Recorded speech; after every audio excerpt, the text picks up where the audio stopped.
Welcome to Bablu voice channel. प्यारे दोस्तों, मेरी आदत है मैं सोने से पहले अपने पास पानी की बोतल और खाने के लिए कुछ मीठी चीज़ें ज़्यादातर बबल ज़रूर रखता हूँ। बाइस मजबूरी कल मैं शाम 6 से 9 बजे नहीं सो सका, तो रात मुझे जल्दी नींद आ गई और मैं 11 बजे तक नींद का तकरीबन कोटा पूरा कर चुका था कि मेरी आँख खुल गई। मैंने देखा तो ना ही पानी और ना ही बबल गम थी टेबल पर।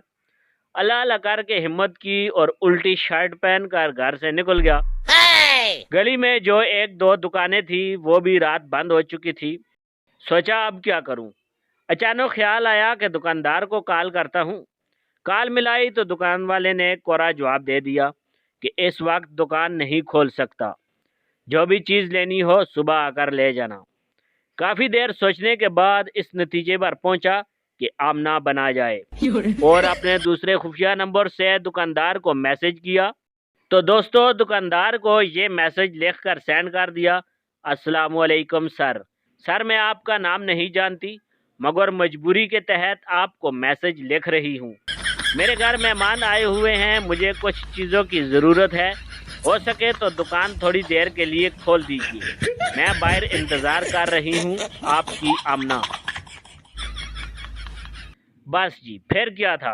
अगले 5 मिनट में दुकान खुल गई और कुछ ही लम्हे बाद हम भी उधर जा पहुंचे थे कि शातिर दुकानदार ने हमें देखते ही कहने लगा, यार तुम्हारी वजह से मैंने अपनी नींद खराब करके दुकान खोली है, बताओ क्या लेना है।